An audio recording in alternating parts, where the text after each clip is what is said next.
night with my guitar in my hands, and the notes became loud as the sound caressed the air. And I kicked it up a notch as I strolled without a care, cause I'm going down the road to a brand new place, and I'll get there with a smile on my face. Yeah, so lift me up, I'm moving on, singing and dancing while I play my song.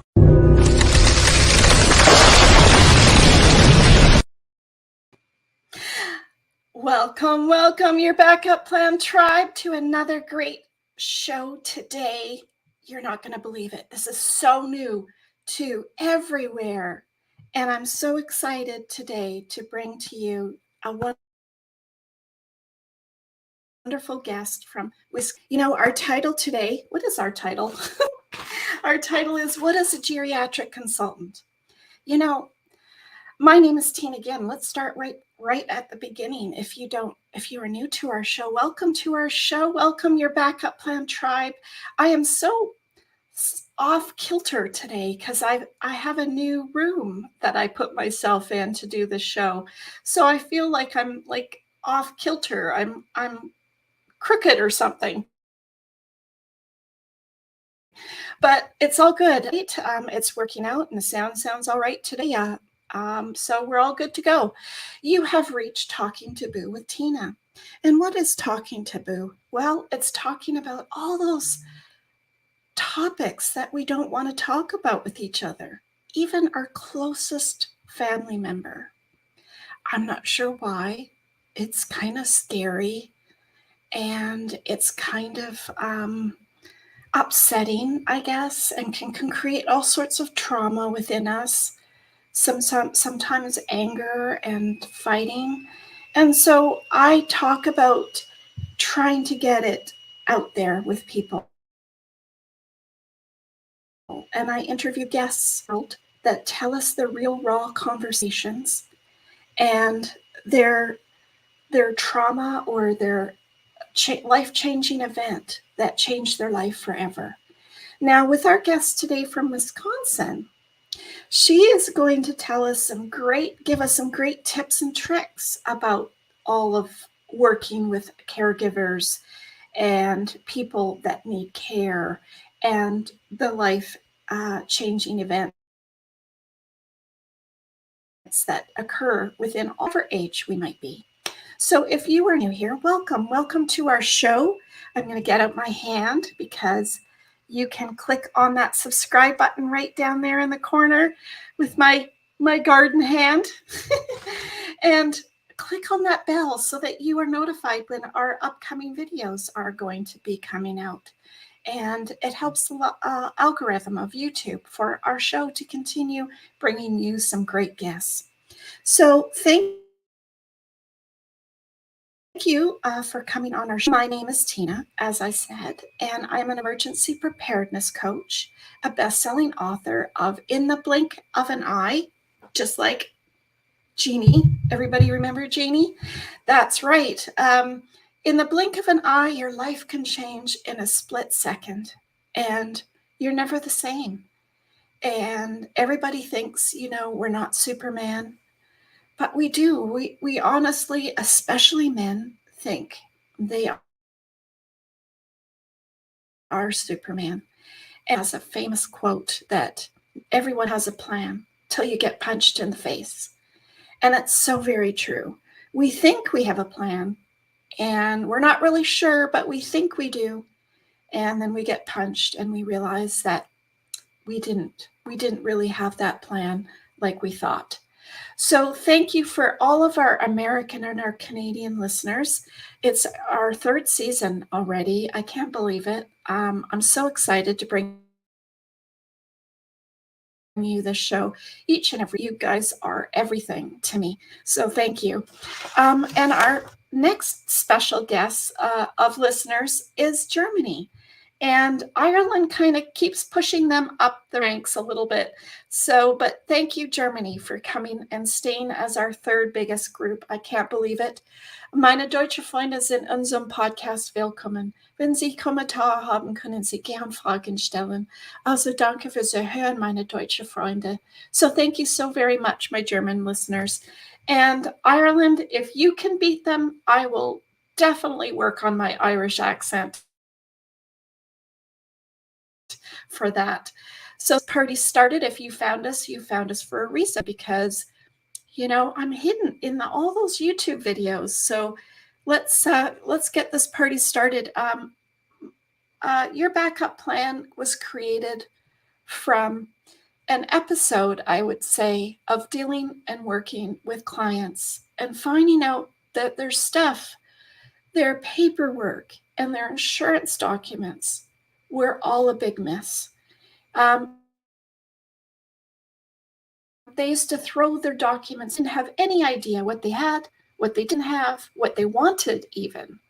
So I made it easy in an app to make sure that people could just go down through the app, through the categories, each section as they wished, and fill it out and complete it. And it's easy with just the click of your phone. You can even take pictures of your prescriptions and what medical information that you receive from them. You can keep your own medical information. You can be prepared with emergency kits for wildfires and hurricanes and tornadoes. You can have things put into your app that's special to you and your loved ones. So I'd like you to check it out. It's at yourBackupPlan.ca, and let's get this party started. I'm so excited.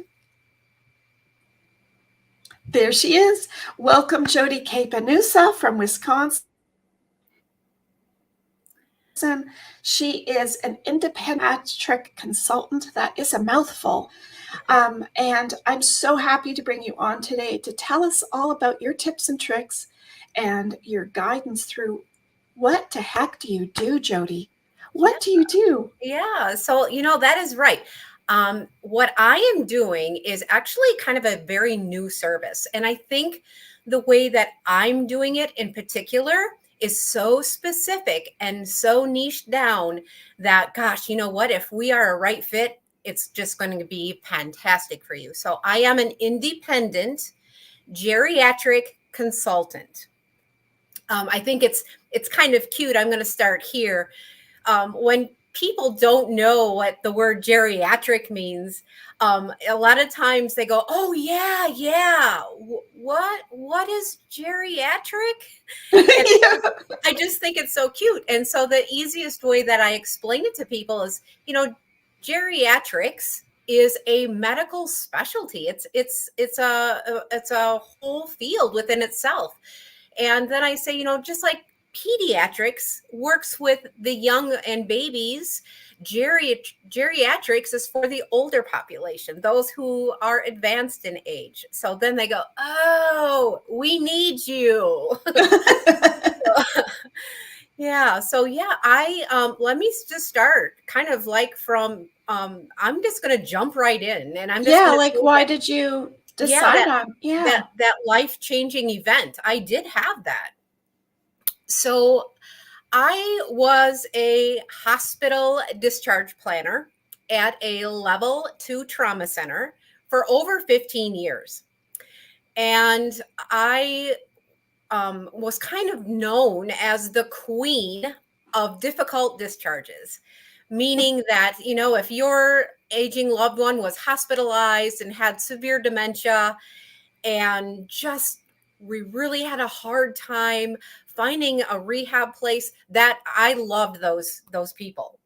So I kind of got backed in a corner, so to speak, with Medicare rules and hospital regulations. I wasn't able, Tina, to help my patients and the families the way they deserved. Yeah. And one day I was walking to work. I walked to work at that point, and I looked up at the hospital, and I was speaking to my father on the phone. And I really wasn't listening to what he was saying because I was crossing a busy street. And I heard the word slave come out of his mouth. I heard that word, and I looked up at the hospital and I went, "Oh my goodness, I am a slave to Medicare and to the hospital rules. And I can't do that. I can't do it any longer." I was being forced to push people out of the hospital as fast as I can, not giving them choices. We gave them choices, but we didn't. Not really. Yeah. Yeah, it's the same in Canada. I don't know what it's like in the UK, Yeah. and Australia and other countries, but it's definitely the same. They don't care if you're ready to go out the door or not. They push you out because they just don't have the beds Right. and the Right. staff. Right. So literally, I quit my job 13 days after that. I walked away. You And had my made husband, up your mind. it was that fast. I did not even give them 2 weeks notice. That was it. I knew something had to change. So my husband and I were driving to Colorado last year for a vacation. And I was doing the driving while he rested in the car. And literally this idea fell on my lap. And the whole business model, everything just fell right on me. And I spent the rest of the year developing the business plan and was able to launch Midwest Geriatric Consulting Services January 1st. Oh, So really, nice. in essence, what I do, and this is kind of like my motto, so to speak, is I help you handle the overwhelming decisions of caring for a loved one with a clear and simple plan. I have taken that very But there's specialized. no problem. You know, like Right. people, there's this, you know, what problems could arise or what problems could be Yeah. happening, Jodi. Yeah. There's, you know, looking after an older person is no big deal. Yeah. Yeah. Well, we'll talk about that too. But yeah, so, I've taken that very specialized skill set of hospital discharge planning and I've brought it to the public. So now anyone can use my skill set to help them with their care plan and help them with their loved one. Nice. That's really nice. Was there any particular case at the moment that you kind of said, I can't do this anymore? Like, was there a certain predicament of the client that Um, made you realize it? Or was it just overall, just each one just kept accumulating? I think it was just an accumulation, and then also because of where my heart is and how much I care for people, and I couldn't hear any more. Well, I don't care if they don't want to go to that facility. That's where they're going. I want them out of here. And comments like that, I just I couldn't ethically. Jodi couldn't do that anymore. But Jodi, if those people haven't had a plan, it makes it very difficult because they haven't thought about it. So true. And then they wait till it's too late and they're put in this predicament. Yeah, so true. So true.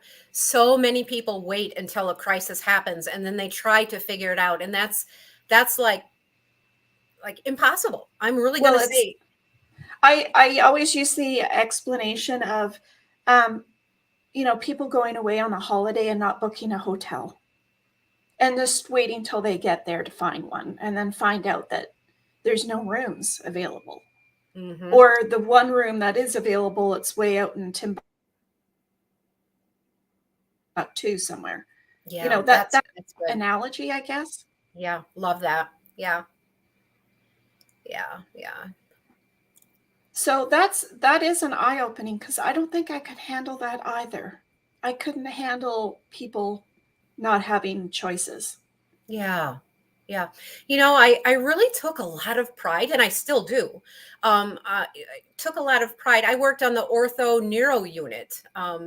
So that there was a lot of different traumas going on there. Lots of elderly folks that would fall and fracture a hip or a pelvis, or on the neuro side, maybe they fell and bumped their head and now had a traumatic brain injury or a bad stroke.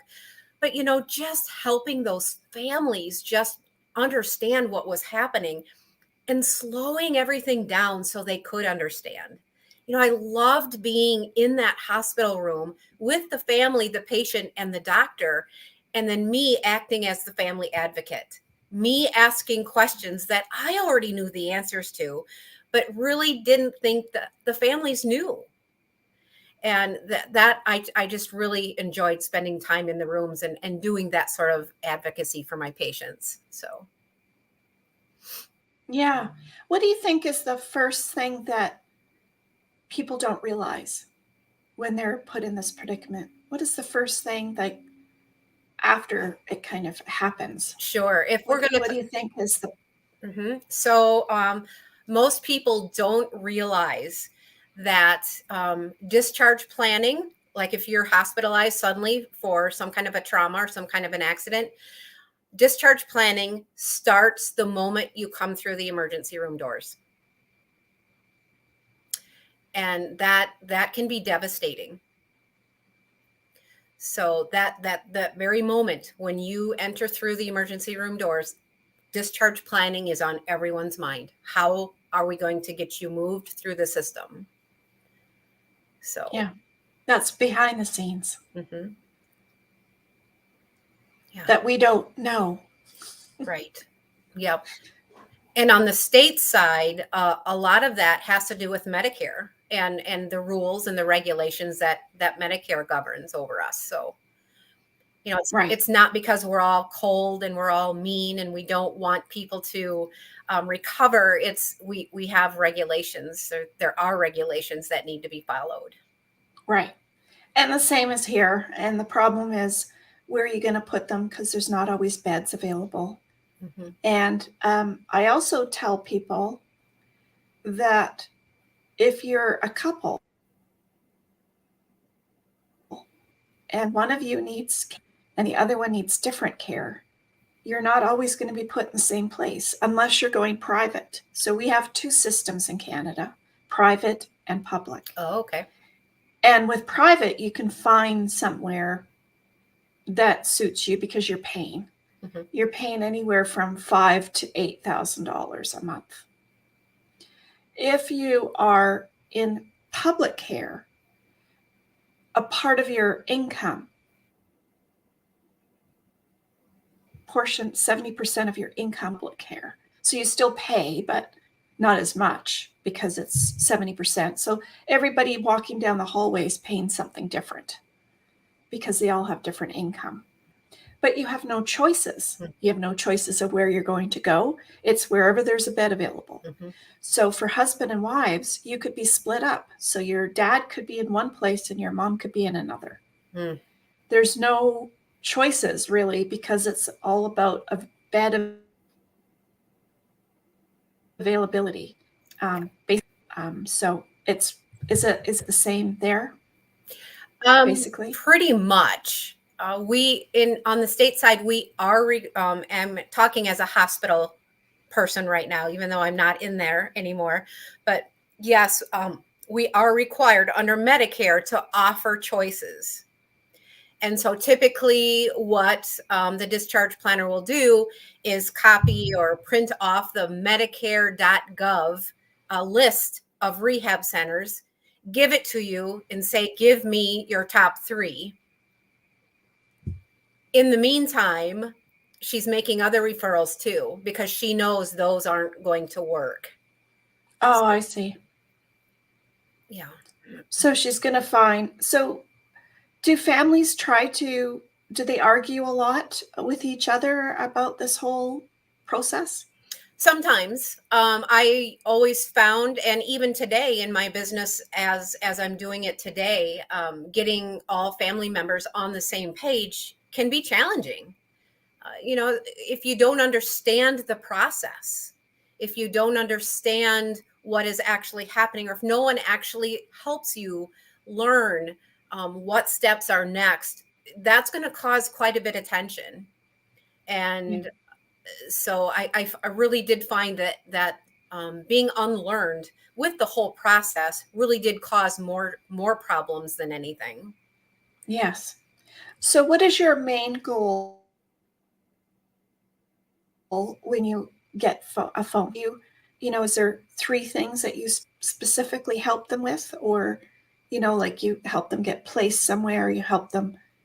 What are the different things that you can help them with? Sure. So I like to think I like this thought. This is something that just really makes me feel all warm inside. So in my mind, a geriatric consultant is like a concierge or a coach. And it is going to be my job to help you navigate your situation. So it really depends. I like to do my official. I am a licensed social worker. So I do an official assessment, and then I can give you my exact recommendations based on the scoring of what we come up with together. I like to have as many people on the call. I can work all over the United States on the Zoom call, making sure that we're all answering the questions the same way, and kind of checks and balances and making sure that we get an accurate assessment.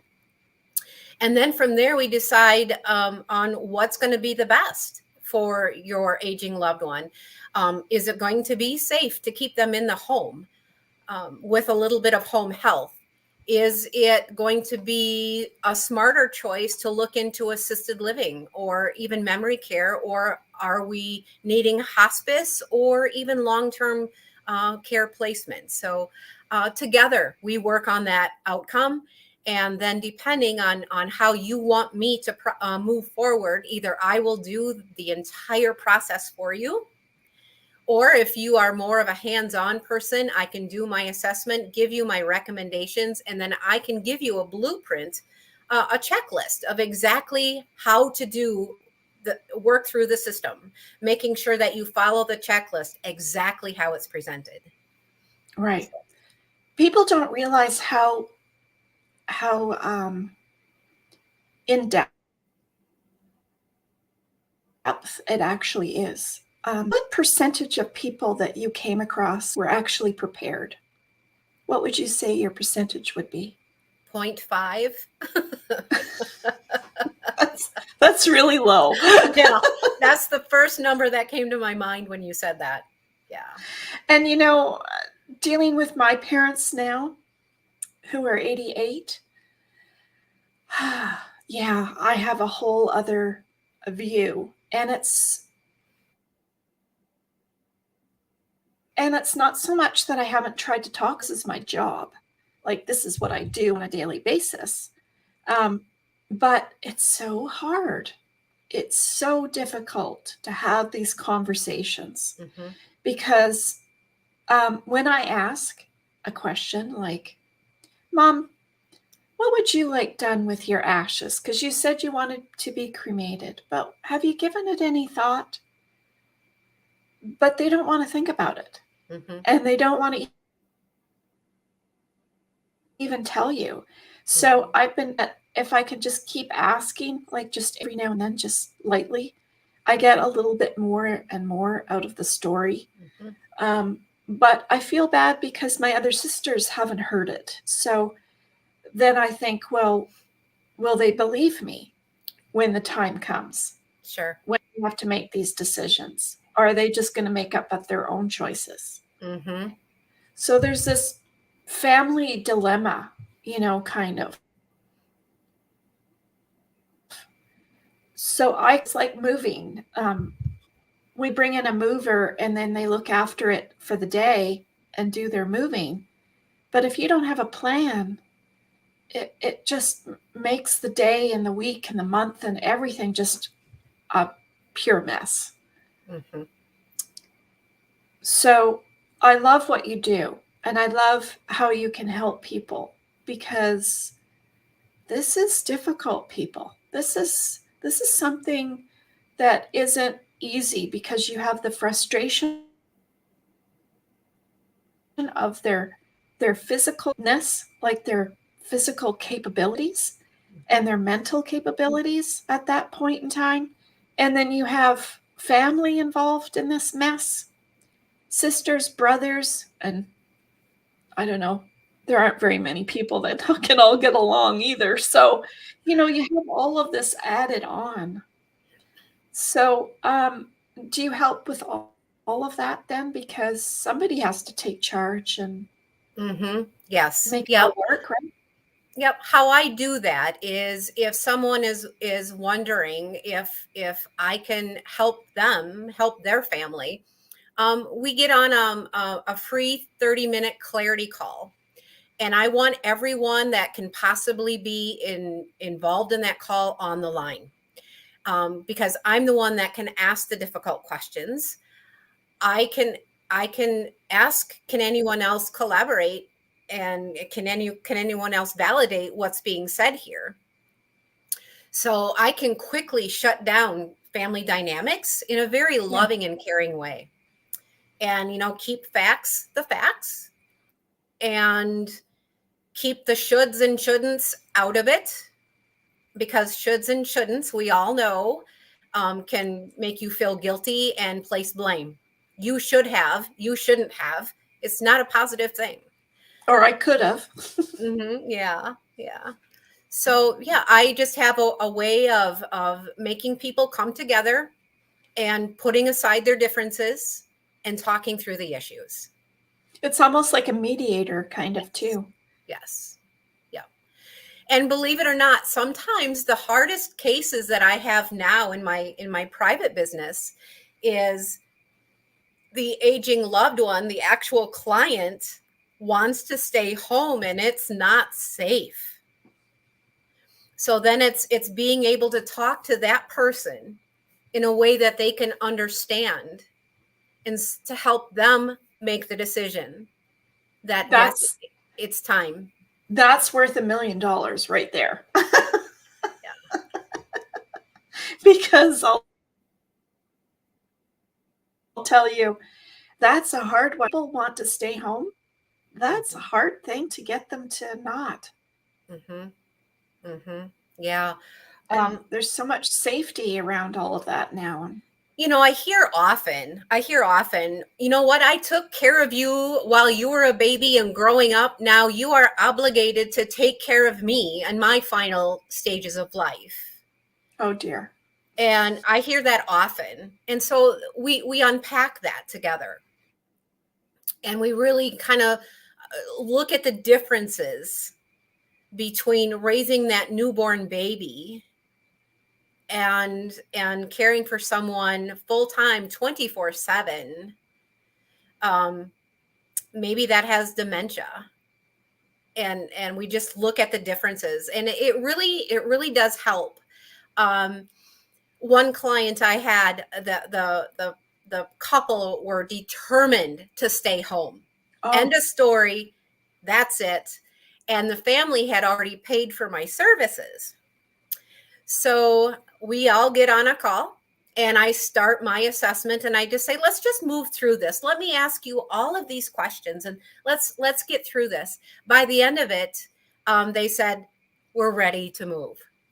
Oh. So it's sometimes just bringing about just the what is actually happening in their day-to-day life and how things could be so much better. And I think that's what we lose sight of, is how much better life could be. And I like encouraging people not to move into assisted living or long-term care or any other situation, not with the attitude, I'm going there to die, because that's what you're going to do. Yeah. On the other hand, you can have the attitude is, I don't have to do my laundry anymore.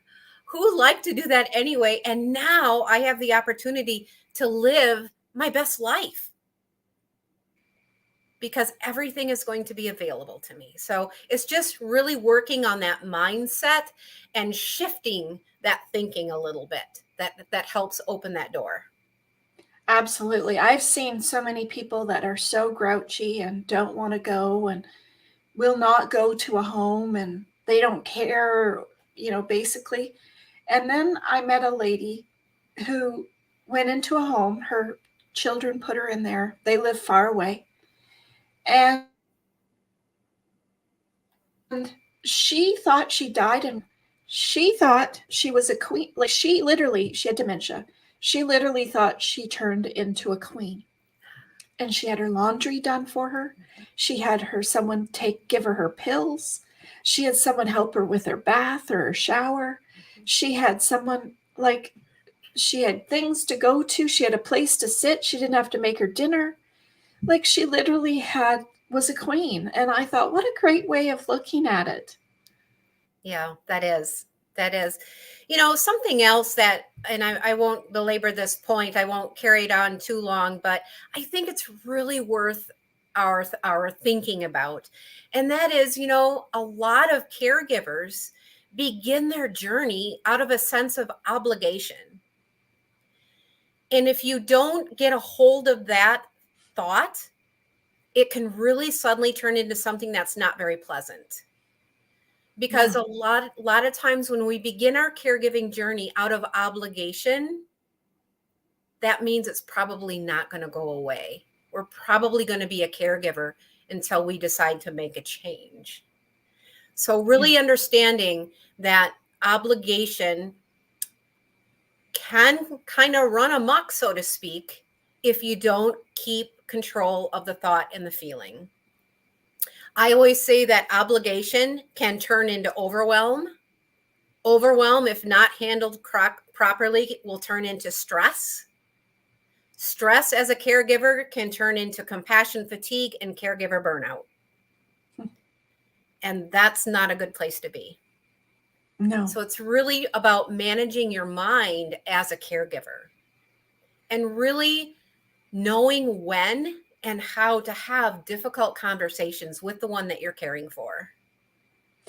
I am putting a program together for this, but I realize that people don't know what to prepare for. So they have no idea up ahead, and so I think it's hard to have people prepared because you don't really know what you're going to get into, right? Right. Exactly. Until you're in it, Mhm. and then how do you get out of it? Because it might be changing your relationship with your spouse, it might be changing your relationship with friends and family. Yeah. And so, what do you do now? And if they have any physical or dementia or Alzheimer's, I can tell you from personal that it's not fun. And I use an example of dementia as it's like dealing with someone who can't reason. Mhm. I didn't think reasoning was a thing, but apparently it is. Mhm. And it's like a teenager, like a really bad, stubborn, bratty teenager that doesn't want to listen to you because they know better. They know everything Yeah. and they know better than you do. So I would deal with a young baby any day of the week compared to a bad teenager. Yeah. Because they're between their attitude and them knowing and not being able to reason, you know, it all accumulates. So how do you, I guess you help with all of that and you know what to look for. Mhm. Because I wouldn't like people like us who are put into it, we don't know. Mhm. Yeah. Yeah. You know, and it is being a caregiver is kind of like So parenting. do you help helping them? Yeah. Yeah. Yeah. Being a caregiver is kind of like caring for a newborn in a way that you can read your books about caring for your newborn baby, but until you actually get into it, you really don't know how. Same as caregiving. You can read all the books, you can plan all you want, but until you're actually in the middle of it, you really don't know how you're going to react or respond to it. No. And you don't know how you're going to deal with it either Mhm. because it's not what you pictured Mhm. in your mind when you took the job on. Mhm. Because a lot of times people just have them come move in with them, or they have a basement suite or a little side suite of some sort or something. And that's not too bad when I think when they're separate, like when there's a separation, but sometimes there's no separation Mhm. between your family and them. Right. Right. You know, I tell people, think about how you handle crises. How do you normally do it? Do you easily become overwhelmed, stressed out? Because how you handle your crisis situations outside of caregiving is probably how you're going to handle it inside caregiving. Yeah.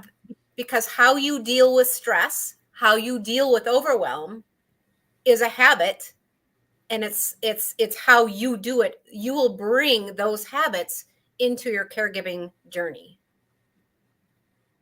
Right. As much as you think it doesn't. Yeah. And people probably might not have ever experienced crisis, so they don't really know what they're going to do. True. And I talk about that too. And, when someone just all of a sudden out of the blue gets really sick or injured or passes away, and nobody knows what they're going to do in a crisis. Many people say, oh, I don't know what I do. And I don't think we do know. Because I visit people with insurance checks after all the time and go and see how they're doing and managing out. And it might be a week or two later, and I find out that, some people can't stay in the house. Some people can't be anywhere close to what happened, or they won't leave the house. Like, there's one version and then there's the opposite. So I assume we all want our parent looked after, I assume, in some shape or form. But it's getting to that point. And so I think everybody needs someone like you to help guide them through that process. Yeah. And it's the whole process. I mean, there's so many different analogies, Tina, that we can bring to the table to help people understand what I do. What I do is can be compared to making cookies.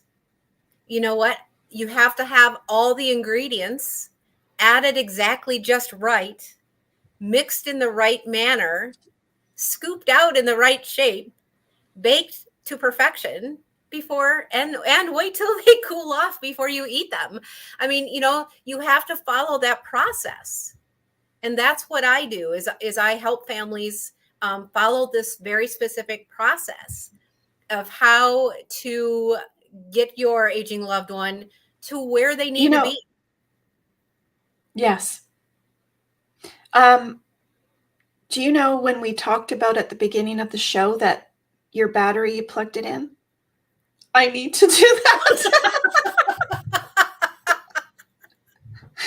So can you talk for like 1 second? I can. And talk about let's talk about, where do you start with the people that call you, and how does that feel for them? Let's start, and give me 1 second and I'll be right back, and you can talk about that. You bet. Okay. See you in a second. All right. So what happens when someone works with me? First of all, we have to decide together that working together is going to be the best fit. So I typically have you go through a little bit of a funnel, so to speak, and I have you answer a questionnaire. And once we get to the bottom of that, then you're able to schedule a free 30-minute call with me. And during that call is when I do the investigative work. I ask you lots of questions, and together, then we can decide whether or not working together is going to be a good fit. So really the neat part about what I'm doing, because I'm an independent geriatric consultant, I can work anywhere in the US. I don't have a problem. I've had people say, Jodi, how do you send people to an assisted living in Florida when you live in Wisconsin? You go there? Do you see how it's set up? And I say no, because you know what? When I worked in the hospital, I never went anywhere. I can call an assisted living or a nursing home or home health or hospice, and within 5 minutes of the conversation, I can determine whether or not it's going to be a good fit for my client. So that's kind of what we do. When we work through that questionnaire, when we're on our clarity call, that's when we decide whether or not we can work together, if that's going to be the best fit. And then from there, you decide how I can best serve you. So that's kind of it in a nutshell. Are you all plugged in? I'm plugged in, yay. So I missed that, but I wanted to ask, when does somebody know that they need help? That is really a good question. And I'm going to say a lot of times people don't realize it when they need to realize it. Probably my biggest, if you, there's lots of different things. So if you are noticing that your loved one is starting to lose weight or gain a lot of weight, something's not right. So look for the clues, look for the things. Do they seem more depressed? Just look for red flags, so to speak. And that's how you're going to determine. And there should never be shame or blame put on any caregiver that feels like something needs to give. Something's got to change. You know, I have this saying, and that is, you can only take as good of care of someone else as you do care for yourself. So if you are overwhelmed, stressed, burned out, you're not doing your loved one much good, because they're going to get that from you. So the situation is doubly negative, I guess, is what we'll say. Yeah. So, and I think there's lots of mistakes that caregivers can make along the way, but I have really found that the biggest mistake that caregivers can make is waiting too long to have that difficult conversation or to make some kind of a change. Because the longer you wait, the more options you take away. Yes, because their health diminishes as well. Mm-hmm. And their mental capacity changes, sometimes daily. Yes. Yes. And so what do you think about people that take on this sort of job and then realize that, you know, they might be caring for them?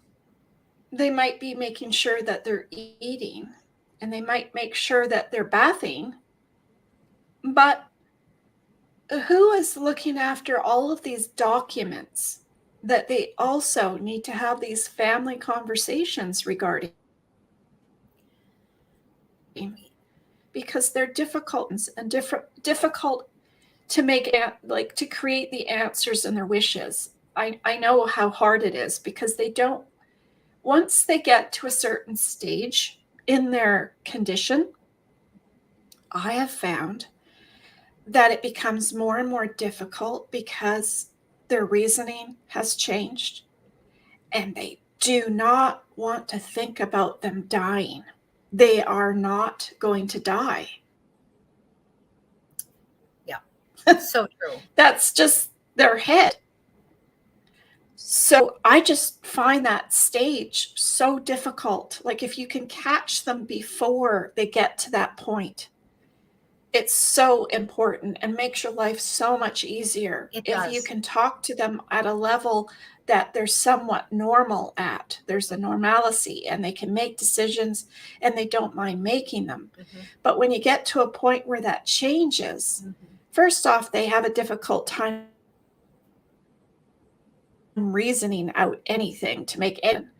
And then there's this strange not wanting to talk about it because it's not going to happen, because they're not going to die. There's nothing wrong with them. So I don't know. I just don't know how you can get around at that once you get to that stage. Have you had any luck with that point? I have talked about it, and it is interesting that when you get a social worker involved, how people shape up.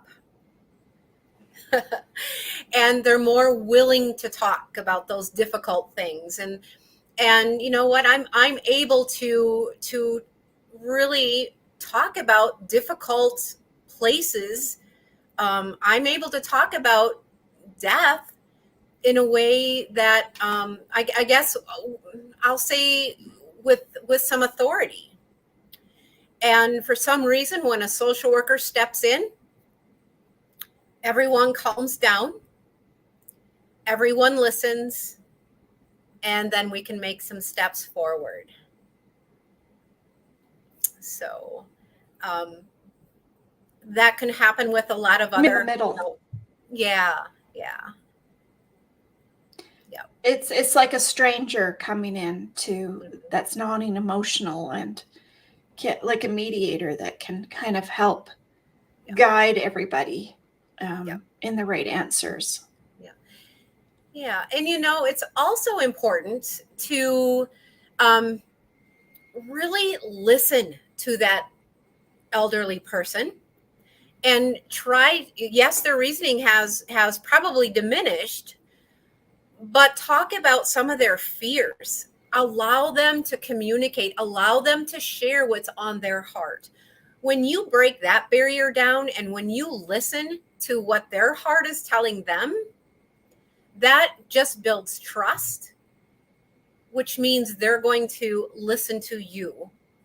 So that's an important factor too. Instead of saying, Mom, you just need to get that power of attorney for healthcare document done. Let's just do it because I just don't want to deal with this. Well, right there with that person that might have some dementia. That's simple. With that person that might have dementia that can't reason, you are immediately putting them on defense. They're not going to listen to you and they're going to buck you. They're not going to do anything that you're suggesting. But it sounds all right from her point of view, like that person's point of view. I mean, let's do it and get it done, right? Yeah. From their point of view. Yeah. I really find that it works well when you have a difficult thing that you need to talk about. You can preface it by saying something like, Mom, how is it best going to be for me to approach you when I feel your driving might not be safe any longer? How do you want me to talk to you about that? That's a good one. That takes down beforehand. That takes down all the defense right there. Breaks it all down. Or another way is if you are like in the middle of something and you don't have time to do that, you can start a conversation by something like, Mom, I need to talk to you about your driving. I know this is going to be hard for you and it's going to be hard for me. Let's talk. But, just starting the conversation on just by breaking down any defense that might pop up. That is probably helpful. My best advice. That's a good tip. And I think it's more of a reaction. I think when you get frustrated, I find myself get really, really frustrated because one minute they seem fine and the next minute they don't. Right. And so I feel like you almost, as a caregiver, so to speak, or someone that is helping them out in some shape or form, you almost feel like you're crazy. Yeah. Because one minute they seem fine and the next minute, in an hour after they have lunch or something, then it's like, what just happened? Nothing makes any sense to what just happened. So I find it very frustrating. I think that's the best word of the day for that topic, because it doesn't necessarily it makes you angry in some shape or form. And it brings out, I find too, when it's family, it brings out all these trigger things. Mm-hmm. So that's why you need someone like you to kind of be in the middle of this, because even whether you think it does or doesn't, there are things that they do or say that triggers you from your past and you growing up, that you have to almost go like this and put your hand over your mouth because something bad is going to come out. Yeah. So I can see that being a difficult around the whole thing, especially I mean, because we're talking about you help, whether it's moving to a different location or getting help in, but also how can we help you? How can we help them um, make sure that they're safe and that they're eating properly? Because there are people out there that start hoarding food, and they think because they want to save it for tomorrow's food and not use today's food. I Yes. mean, I see this, and that's common, right? Yes, it is. Yeah. Another thing when we're approaching difficult conversations, really check your motive and really know why you are talking about this difficult thing. Make sure that I'm just going to keep on the driving because that's easy to really see. If your motive for having your mom stop driving is to take her keys away, you're going to run into some trouble with that conversation. Or on the other hand, if your motive is, I really love my mom and I want to keep her and everyone else safe. So really think about why you want to have the conversation. And if your motive maybe isn't as positive as it should be, try to work around that. And a lot of times how I work around that in personal decisions and conversations that I have to have is I have several mentors. And I imagine them sitting around my table. And I stand up and I present my problem. And I'll just keep on the driving. I'll say, my mom's driving has deteriorated. She's not safe on the road anymore. And then I go around the table in my mind and I listen to how each one of those mentors is going to talk to me about that. So my grandmother is one of my mentors. She's no longer with me. God bless her soul. But, I can just hear her. Oh, Jodi, just listen to your tone of voice. Let's try to think about this differently. Or, and I just go around the table in my mind and I get everyone's advice. And then that pretty much gets my motive of what I want to talk about right on track. Yes. And it brings to mind that if you had a hard growing up, and say these are your parents that you're talking about, it brings a whole other level in that you have to deal with, because you may love your parents, but there might be other trauma issues around all of that, right? So now you're put in this position of trying to make choices and decisions for them. And you have this kind of history of complication and, my mom didn't understand me, whatever it might be, right? Growing up. And now you're the parent and they're the child. And it's so difficult. Mm-hmm. No one can even understand what that's like once you get involved into it, mm-hmm. and start really digging deep into these questions that they have to answer and make decisions about. Mm-hmm. And we haven't even talked about the documents that they need to prepare and make right. sure that they have all of that in order. And that's a whole other level to the caregiver, because, hey, I just took the job on to make sure that they ate and that they're safe. I don't want all this other stuff. Mm-hmm. Exactly. Well said. Yeah. So I guess you come in and just help them make decisions and make a plan, no matter where they're at or what difficulties there might be having in certain areas, right? Mm-hmm. Yep. Yeah. Who would have ever thought that there would be a job for that? Yeah. Right. Yeah. I am to the point now where I am very grateful and thankful that I went through what I went through at my hospital job, because it's really shaped me and molded me and really made me into the kind of social worker, the kind of geriatric consultant that I really want to be. Yes. Because you can see the dark side and the light side, like I do when I've seen clients messed up because they don't know what they have and they don't know what they want, and they don't know, nothing happened to them. So, why do I need life insurance, or why do I need disability insurance? And, nothing's going to happen to me.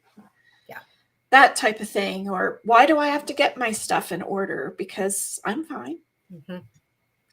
But you just don't know. No. I had a client who in her early 50s got dementia, and they were working at a car dealership selling cars, and they couldn't seem to process what they used to be able to do in their mind, and made mistakes, and nobody really understanding what was happening to them. They didn't understand, but they were making a lot of errors and things like that. So things can change. Like you get up from the bed one day and the next day you're different.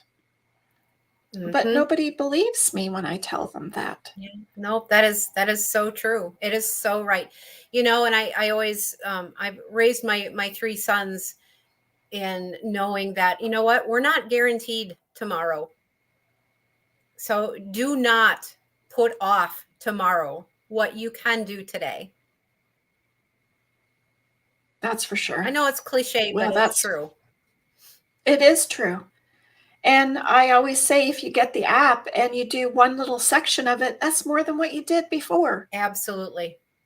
So, yeah. So, what kind of final message, even though I do not want to end this, because we could talk about this. I mean, there's so many levels, and I'm going to have you come back on.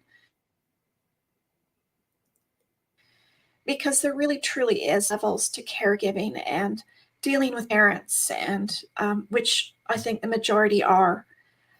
There's decisions that have to be made, and there's choices and how to talk to them and how to maneuver through the system as well. There's so many complications involved. What kind of final message would you like to leave with the listeners? Yeah, I think the first thing that is coming to mind, top of my mind, is for any caregiver out there that is feeling that obligation, that overwhelm, stress, or any of those other things, don't wait too long to reach out for help. Don't think that tomorrow everything's going to be better. Don't wait. Reach out, find someone that you can talk to. If you can't find anyone to talk to me, talk to Tina, but reach out. Don't allow that overwhelm and stress and caregiver fatigue and burnout to crush you. Yes. That's the first thing that comes to my mind is there is someone. Because it affects your family life. Everything. Yes.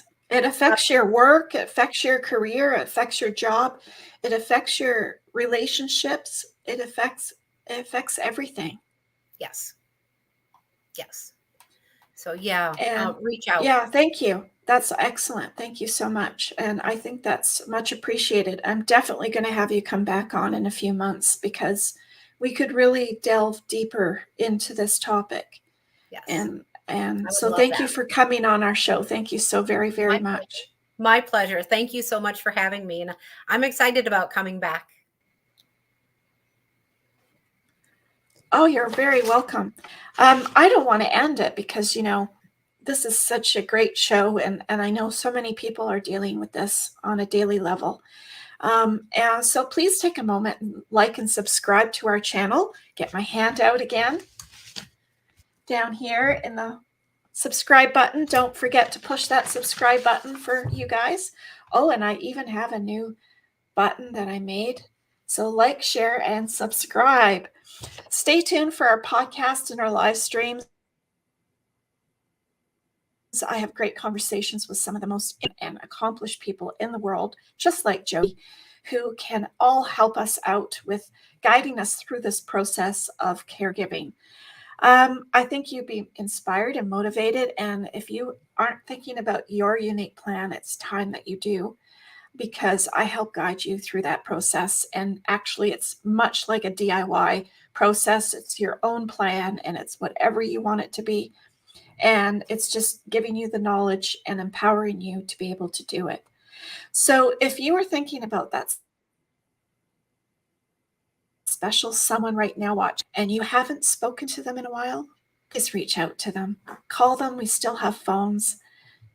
FaceTime them, Zoom them, knock on their door, phone them, whatever it takes.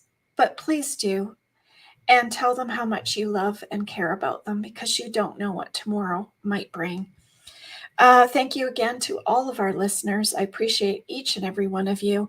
We are on all podcast platforms: YouTube, Instagram, LinkedIn, Twitter, Pinterest, Facebook, and TikTok. And we do have a Facebook group for people who want to join and be part of the community and ask questions and give maybe other wonderful people in the group answers to what they've done.